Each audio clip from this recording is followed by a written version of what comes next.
ونوحا إذ نادى من قبل فاستجبنا له فنجيناه وأهله من الكرب العظيم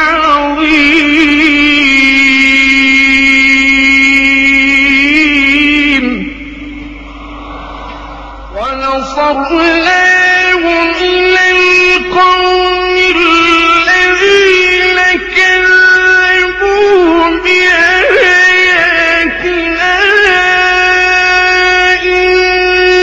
إنهم كانوا قوم سوء فأغرقناهم أجمعين.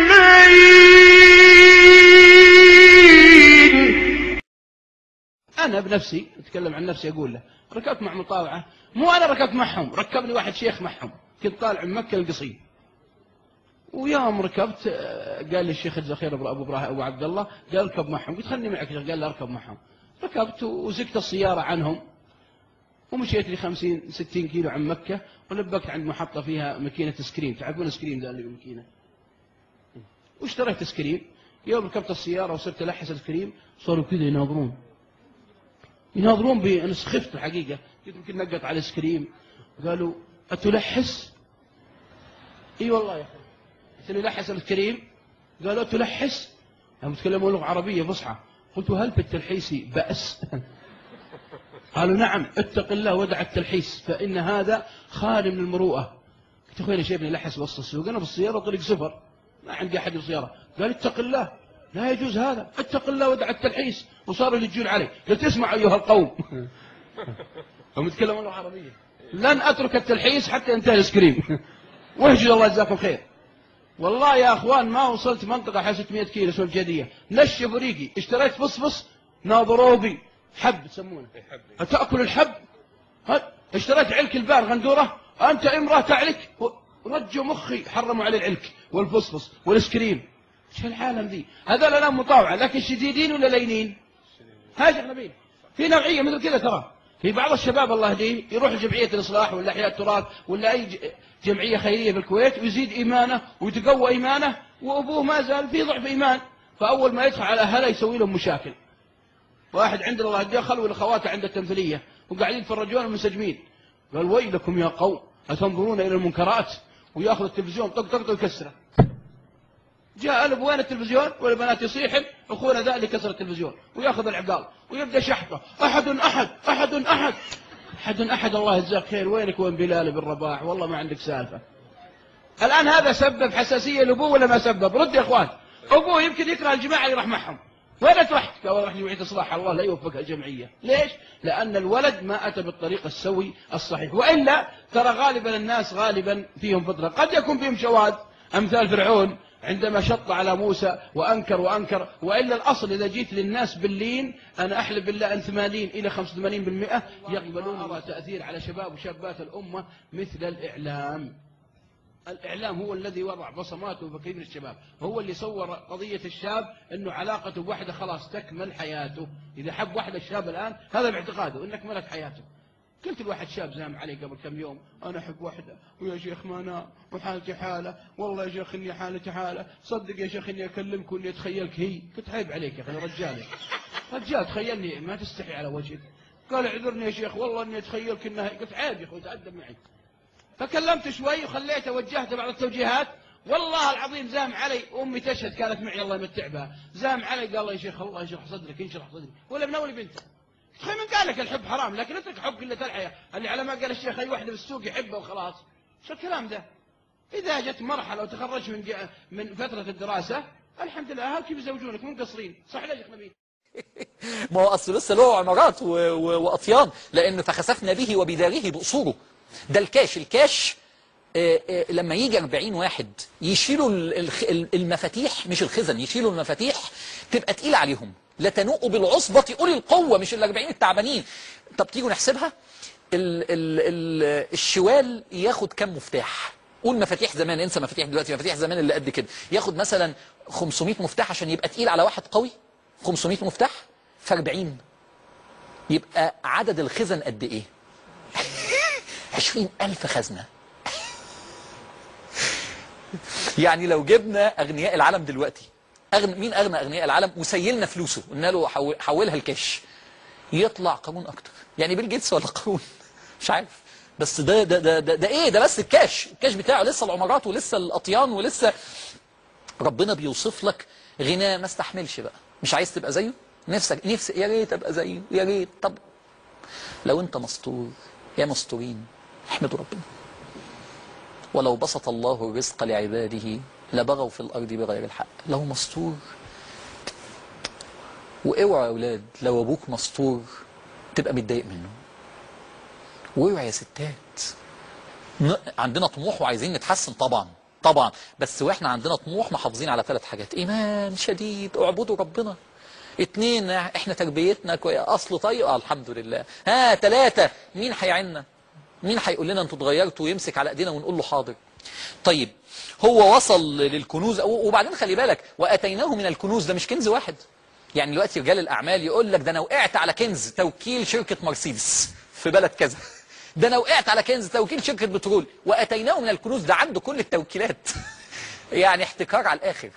انا عارف ان جواك سؤال دلوقتي، هو جاب الفلوس دي ازاي؟ انا اقول لك جاب الفلوس دي ازاي. انا هقول لك المليون الاولانيه. اصل خلي بالك، ده طالع من بني اسرائيل، طالع من الغلابه، شاطر وطموح. الغلابه لما بيلاقوا، وفرعون مانع حد من بني اسرائيل يوصل لمراكز عاليه، كله تحت. لو طلع واحد شاطر وطموح، الناس وهو من الغلابه، الناس الغلابه بتعمل معاه ايه؟ تقف جنبه. هو كبر بفلوس الغلابه. بني اسرائيل لو هيشتروا يشتروا منه، ولو عايز يكبر يساعدوه يكبر. ده هو كبر بيهم، ده المليون الاولانيه بيهم. كبرت ازاي يا قارون؟ انت كبرت ببني اسرائيل. بني اسرائيل ما صدق. طب وموسى موقفه منه ايه؟ فرحان بيه، صح ولا لا؟ واحد من قومي، واحنا محتاجين راس مال في مواجهه فرعون اللي حارمنا من كل شيء، ده احنا مش عارفين نعلم عيالنا. ففرح بيه. موقف موسى فرحان، وموقف بني اسرائيل فخورين. وبيكبر قارون، وبيكبر. هو حتى الان منتمي مازال للفكره، صاحب فكره، صاحب رساله، هو مازال صاحب رساله. بس لما فتحت قوي، إن قارون، بص الآية خطيرة. قصة قارون دي أنا عايزك بعد ما نخلص نقراها وتبص في المراية. المراية هي القرآن. فاكرين أول حلقة لما قلنا لقد أنزلنا إليكم كتابا فيه ذكركم؟ الآية اللي بتقول كده. انتوا أوضاعكم كلها في الكتاب ده يا جماعة. مش قلت لكم برنامج قصص القرآن يحببك في القرآن ويخليك تدخل على القرآن بعد كده وتعيش معاه؟ عايز أختم مش عشان أخد ثوابه بس، عشان أصلح نفسي. إن قارون كان من قوم موسى فبغى عليهم. هيبدأ يسقط 5 سقطات. يا ناس يا مستورين، انتوا مش قد السقطات دي فيها جهنم وفيها ضياع دنيا.